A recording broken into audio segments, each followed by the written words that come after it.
Hello students, welcome back to study with Tanvi. आज हम बहुत इंपॉर्टेंट टॉपिक करने जा रहे हैं, that is principles of scientific management. अब ये बहुत इंपॉर्टेंट टॉपिक है, इसमें से बहुत केस स्टडीज आती हैं, सो इसको ध्यान से समझना। सबसे पहले तो हम देखें कि फादर ऑफ साइंटिफिक मैनेजमेंट किसको कहा जाता है, मतलब ये कंसेप्ट दिया किसने है, that is Frederick Winslow Taylor ने। देखो, अब जब स्टार्टिंग में इंडस्ट्रियल रेवोल्यूशन आई थी, ठीक है, वहाँ पर जितने भी फैक्ट्री ओनर्स थे ना पहले, वो अपनी पर्सनल जजमेंट के ऊपर रिलाई करते थे। कोई भी प्रॉब्लम उनके सामने अराइज होती थी तो वो रूल ऑफ थंब, मतलब अपनी पर्सनल जजमेंट, जो पहले केसेस में उन्होंने कोई जजमेंट यूज़ की, उसी को अप्लाई करने की कोशिश करते थे, ठीक है। बट यहाँ पर बहुत ज़्यादा लिमिटेशन थी, बिकॉज सिनेरियोज चेंज होते रहते हैं, तो हर टाइम हमारी जो पर्सनल जजमेंट है या जो हमारा पास्ट एक्सपीरियंस है, हर टाइम वो काम नहीं आता, ठीक है। यही पर्सनल जजमेंट या पास्ट एक्सपीरियंसेस को हम कहते थे रूल ऑफ थंब।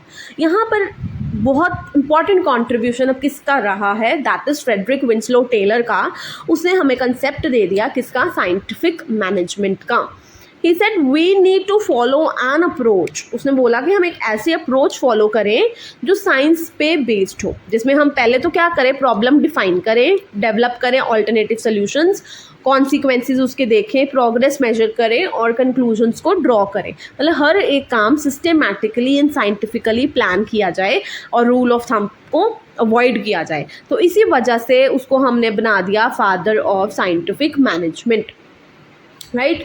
अब उसके अकॉर्डिंग, टेलर के अकॉर्डिंग, साइंटिफिक मैनेजमेंट अगर तुम्हें सिंपल टर्म्स में एग्जाम में भी एक्सप्लेन करने को आ जाए, you will write it means knowing exactly what you want you are meant to do. कि तुम पहले देखो तुमने करवाना क्या है अपने वर्कफोर्स से, and then seeing that they do it in the best and cheapest way. और उसके बाद तुमने ये देखना है कि वो काम वो पर्सन्स बेस्ट वे में और सबसे चीपेस्ट वे में एफिशिएंटली एंड इफेक्टिवली कैसे करते हैं, ठीक है। So this is what you will write in your exams. So यहाँ पर एक और इम्पॉर्टेंट बात है, कीवर्ड्स हैं ये सारे, इनको लिखोगे मार्क्स मिलेंगे, ठीक है। Now let's discuss the principles, science not rule of thumb. सबसे पहले तो टेलर ने कहा कि रूल ऑफ थंब को अवॉइड करो, उसको रिप्लेस करो विद साइंस। हर एक चीज़ का सोल्यूशन साइंटिफिकली निकालो। ये नहीं कि जो पास्ट जजमेंट्स हैं जैसा पहले से चलता आ रहा है वैसा ही चलेगा, ऐसा कुछ नहीं चलेगा। अपने ट्रेडिशनल मेथड्स को क्या करो, चेंज करो। तो यहाँ पर मैनेजमेंट के अंदर भी उसने साइंटिफिक इंक्वायरी का कंसेप्ट इंट्रोड्यूस कर दिया था, ठीक है। यहाँ पर देखो, Taylor believe that there was only one best method to maximise efficiency. यहाँ पर सिर्फ एक ही बेस्ट मेथड होता है एफिशिएंसी का, और ये हम कैसे डेवलप कर सकते हैं वो method, through scientific study and analysis and replacing rule of thumb with the scientific approach, ठीक है। टेलर कहता था कि छोटे से छोटा प्रोडक्शन का काम भी है ना, कि हमने वो जो पेग्स ऑफ आयरन को बॉक्स का इसमें लगाना है, लोड करना है, तो वो भी हम साइंटिफिकली प्लान और मैनेज कर सकते हैं। हमारी ह्यूमन एनर्जी भी बचेगी, हमारी वेस्टेजेस भी नहीं होंगी, ठीक है। अगर तुम्हें पेपर में ये आ जाए कि अब ये बताओ कि प्रेजेंट कंटेक्स्ट में अगर हम बात करें, प्रेजेंट सिचुएशंस में बात करें, तो science not rule of thumb वाला जो प्रिंसिपल है वो कैसे एप्लीकेबल है, it is with the help of the internet. देखो, इंटरनेट से ड्रामेटिक चेंजेस आए हैं, ड्रामेटिक इंप्रूवमेंट्स आई हैं हमारी कस्टमर सेटिस्फैक्शन में, हमारी इंटरनल एफिशिएंसीज में। सब कुछ ऑनलाइन होने की वजह से जो हमारी ह्यूमन पावर की पहले पेपर फाइलिंग वगैरह में एनर्जी वेस्ट होती थी, डुप्लीकेशन ऑफ पेपर वर्क हो जाता था, वो चीज़ ख़त्म हो चुकी हुई है। सालों साल तुम रिकॉर्ड्स को कर सकते हो मेंटेन, ठीक है।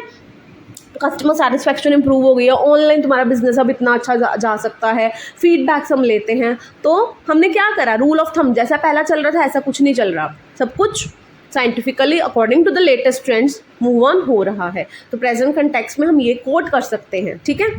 अब नेक्स्ट देखो बच्चे है हार्मनी नॉट डिस्कॉर्ड। अब तुम खुद ही देखो, कोई भी ऑर्गेनाइजेशन है, अगर वहाँ पर हार्मनी, मतलब वहाँ पर मैनेजमेंट और वर्कर्स के बीच में शांति नहीं है, कन्फ्लिक्ट ही चलता जा रहा है, क्या वो फैक्ट्री या ऑर्गेनाइजेशन ग्रो कर सकेगी? तो सिंपल आंसर क्या है, that it would not be able to grow, ठीक है। यहाँ पर जो टेलर है उसने क्या कंसेप्ट दिया, ही सेड दैट कि हमें ये देखना पड़ेगा कि ये कन्फ्लिक्ट कैसे ख़त्म हो सकता है। वो कहता था कि कंप्लीट हार्मनी लेकर आओ मैनेजमेंट एंड वर्कर्स में, दोनों साइड्स को, मैनेजमेंट को भी एंड वर्कर्स को भी ये चीज़ पता होनी चाहिए कि बोथ आर वेरी इंपॉर्टेंट। अगर तुम्हें पेपर में ये आ जाए कि हार्मनी नॉट डिस्कॉर्ड के लिए कोई एग्जाम्पल ही कोट कर दो, या केस स्टडी के अंदर ऐसी कोई एग्जाम्पल आ जाए और वहाँ पर तुम्हें पूछ लिया जाए ये कौन सा प्रिंसिपल है साइंटिफिक मैनेजमेंट का, तो देखो यहाँ पर अगर आ जाए वर्ड मेंटल रेवोल्यूशन कि मैनेजमेंट और वर्कर्स के पार्ट पे सपोज करो ए मैनेजर ने कहा कि मेंटल रेवोल्यूशन लेकर आओ, complete mental revolution of the workers and managers, तो कौन सा प्रिंसिपल हाईलाइट हो रहा है? That is harmony not discord. So ये सच कीवर्ड्स हैं जो तुम्हें ध्यान में रखने हैं, ठीक है। तो मेंटल रेवोल्यूशन से क्या हम समझते हैं कि उनकी थिंकिंग को चेंज करो, दोनों को एक दूसरे का रोल रियलाइजेशन होना ही चाहिए, ठीक है। उनकी थिंकिंग को ट्रांसफॉर्म करो एक दूसरे के लिए, दोनों को पता होना चाहिए कि they should go hand in hand, तभी प्रोग्रेस होगा। दूसरा अगर आ जाए कि मैनेजमेंट कैसे कर सकती है, इंपॉर्टेंट कैसे फील करा सकती है अपने वर्कर्स को कि ठीक है अगर मेरी कंपनी को गेन हो रहा है तो मैं एज बोनस कुछ शेयर करूँ अपने एम्प्लॉयज़ के साथ, अपने वर्कर्स के साथ, बिकॉज उनका भी उतना ही क्या है रोल रहा है प्रोग्रेस के अंदर। तो वहाँ पर वर्कर्स दे विल फील कि yes they are also a part of that organisation, ठीक है। तो यहाँ पर तुम्हें पता चल गया। अगर एग्जाम में आ जाए तुम्हें ऐसे भी पूछ सकते हैं कि बताओ कि ये प्रिंसिपल कैसे एप्लीकेबल हो सकता है, कुछ एक एग्जाम्पल दो, या तुम्हें केस स्टडी की फॉर्म में ऐसे कीवर्ड्स आ सकते हैं, मेंटल रेवोल्यूशन हो गया, they are sharing the bonuses, कौन सा प्रिंसिपल हाईलाइटेड है, तो तुम्हें ईजी रहेगा। Next is they should be willing to embrace change for the good of the company. देखो चेंजेस आएंगे, सिनारियो चेंज होता है, चेंजेस आते रहते हैं, लेटेस्ट ट्रेंड्स चलते रहते हैं, तो हम हमेशा ना पुरानी थिंकिंग के अकॉर्डिंग अगर चलेंगे हम ग्रो नहीं करेंगे। तो इनका यही तो मेंटल रेवोल्यूशन लेकर आना है कि पुरानी चीज़ों को छोड़ के न्यू थिंग्स को एम्ब्रेस करो जो तुम्हारे लिए भी अच्छी हैं और कंपनी के लिए भी अच्छी हैं, ठीक है। सो यहाँ पे जापानीज वर्क कल्चर एक इम्पॉर्टेंट एग्जाम्पल है इसकी। वहाँ पर कौन सी अप्रोच चलती है? Paternalistic style. मतलब वहाँ पर क्या चल रहा है? कंप्लीट ओपननेस है। जैसे हमारा पेरेंट्स का और हमारे जो बच्चे हैं उनका रहता है ना आपस में स्टाइल, वही सेम जापानीज वर्क कल्चर में है। They are completely open to one another, ठीक है। अब देखो नेक्स्ट हमारा जो है वो है कॉपरेशन नॉट इंडिविजुअलिज्म। अब क्या कहता है टेलर, क्या कहता है कि कॉपरेशन लेकर चलो, इंडिविजुअलिज्म नहीं होना चाहिए कि नहीं जी मैं ही हूँ बस, मुझे किसी और टीम मेंबर से कॉपरेशन ही नहीं करना है, ऐसा बिल्कुल नहीं चलेगा। So there should be complete cooperation between the labour and management, ठीक है। सो ये बेसिकली अगर मैं पूछूँ कि extension of the principle of harmony not discord क्या है, कॉपरेशन नॉट इंडिविजुअलिज्म या हार्मनी नॉट डिस्कॉर्ड भी तो यही कहता है ना कि कन्फ्लिक्ट नहीं होना चाहिए। वो कैसे नहीं होएगा? अगर हम कॉपरेशन के साथ चलते हैं, सिर्फ अपनी इंडिविजुअल नीड्स के ऊपर नहीं फोकस कर रहे हैं, हम एज अ टीम काम कर रहे हैं, तो ही हम ग्रो कर पाएंगे। So extension of the principle of harmony and discord is cooperation not individualism. तो वो क्या कहता है कि competition should be replaced by cooperation, कि आपस में कंपटीशन ना लेकर चलो, ठीक है। कॉपरेशन से चलो, कंपटीशन तुम्हारा दूसरी फैक्ट्रीज के साथ है, दूसरी इंडस्ट्रीज के साथ है, उस सेम लाइन के अंदर कंपटीशन तुम्हारा आपस में नहीं है। जहाँ पर तुम आपस में compete करने लग जाओगे सेम ऑर्गेनाइजेशन में, तो वहाँ पर कॉपरेशन पॉसिबल ही नहीं है, ठीक है। तो कंपटीशन को रिप्लेस करो विद कॉपरेशन एंड इंडिविजुअलिज्म को रिप्लेस करो विद कॉपरेशन, ठीक है। So for this management should not close its ears to any constructive suggestions made by an employees। तो ये अब देखो मैनेजमेंट यहाँ पे क्या कर सकती है कि अगर तो उसको लग रहा है ना कि हाँ ये वर्कर्स हैं हमारे एम्प्लॉय का कुछ कंस्ट्रक्टिव सजेशंस दे रहे हैं, तो अपने कान मत बंद करें, उनके सजेशंस को सुने। इम्प्लीमेंट करना ना करना उनका काम है, बट हाँ at least you can listen to their constructive suggestions, they should be rewarded for their suggestions also, ठीक है।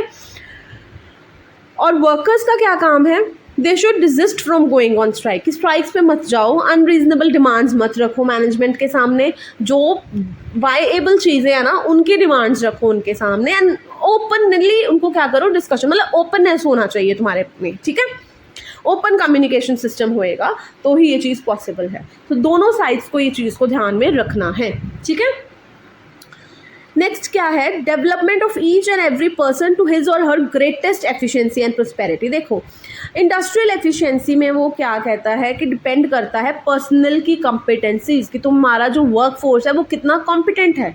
तो उसके लिए उनको टाइम टू टाइम क्या चाहिए? डेवलपमेंट चाहिए। वो कैसे कर सकते हो? उनको ट्रेनिंग प्रोवाइड करो, कोई लेटेस्ट ट्रेंड आ रहा है, कोई लेटेस्ट इनोवेशन आ रहा है, उसके अकॉर्डिंगली अपना वर्क फोर्स क्या करो? ट्रेंड करो।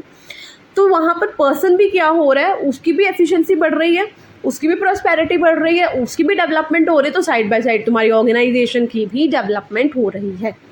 सो आई होप तुम्हें ये principles of scientific management, these 4 principles clear हैं.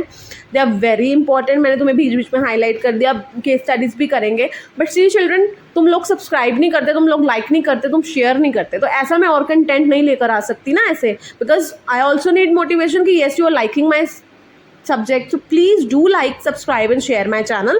तो ऐसे ही हम स्टेप बाय स्टेप कंटिन्यू करेंगे. लेटर ऑन मैं क्लास 11th की भी प्लेलिस्ट लेकर आऊँगी, और मैंने प्रैक्टिकल भी स्टार्ट करना है अकाउंटिंग का, राइट. तो अब do like and subscribe my channel, it's a humble request.